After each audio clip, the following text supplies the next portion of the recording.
Muraho neza, murakaza neza kuri YouTube channel yacu yitwa The Health Olivier. Njye nitwa Josiane Niyomugaba.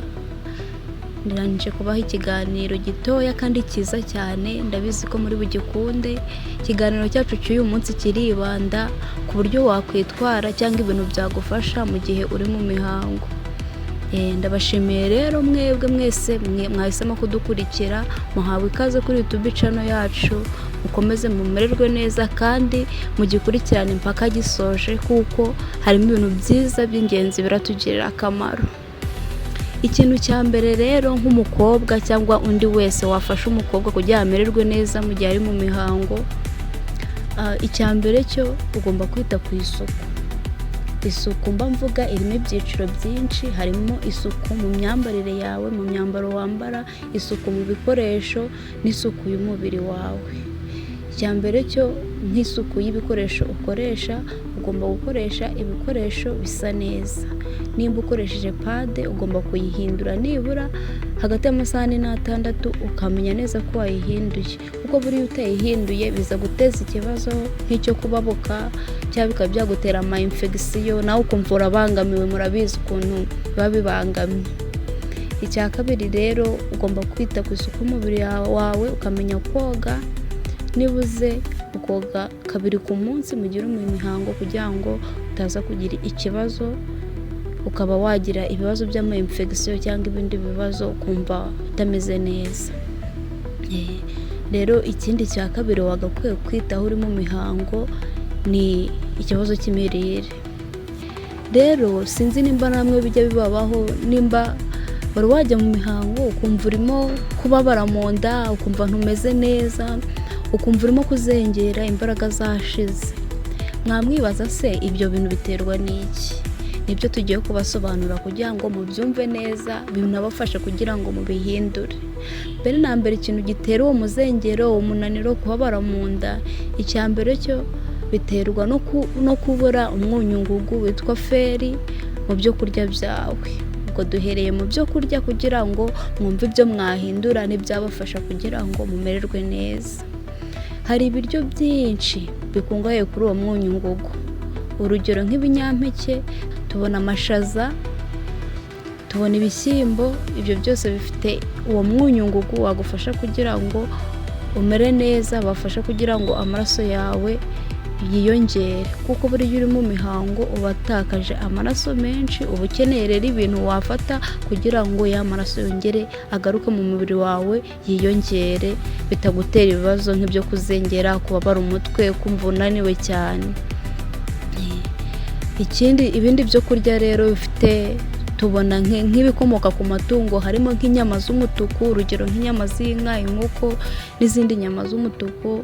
Tukabonamo nk'amasaradine, tukabonamo amagi, nayo afite uwo mwunyungugu ufasha kugira ngo nyine amaraso agaruke mu mubiri, ugire amaraso, were kugira ikizengera. Rero tubonamo n'imboga, tukabonamo n'imbuto. Ukwiye gufata nk'ibinyomoro, imineke, amacunga n'ibindi. Ese ujya wibaza ngo ni ibihe binyobwa nshobora gufata mu gihe ndi mu mihango? Ibinyobwa byagufasha n'amazi meza asa neza cyane, akaba anashyushye, aragufasha.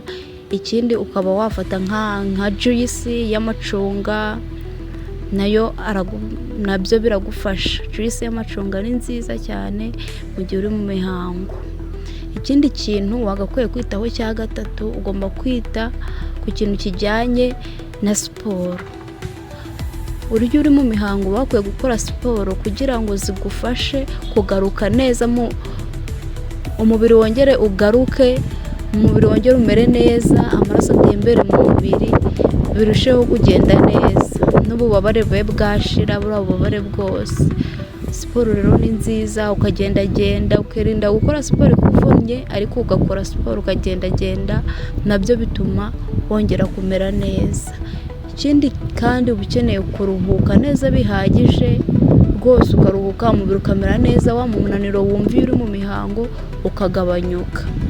Ibyo byose nabyo ni ingenzi. Ikindi cya kane twavuga cyiza cyane cyagufasha mu gihe uri mu mihango rero, ni ikintu cy'ingenzi cyane.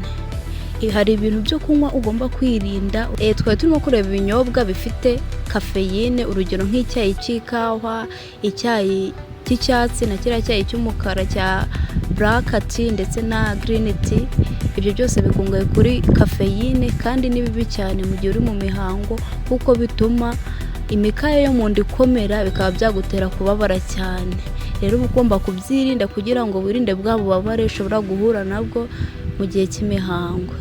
Icyo nakubwira rero, ako gasiporo, kurya neza, ibyo biryo twabonye bifite intungamubiri, ukigirira isuku, ugatembera, ukanywa amazi menshi ashyushye cyangwa juice nk'iz'amacunga n'ibinyomoro, ni byiza cyane kuko bituma umera neza kandi ukirinda bwa bubabare, wa munaniro, bya biri byose duhura nabyo bitubangamira mu gihe turi mu mihango.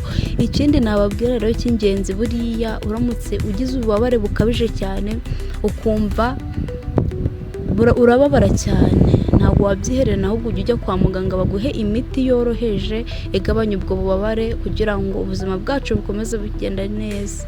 Mwibuke kandi ko ubuzima bwacu ariyo soko y'iterambere ryacu.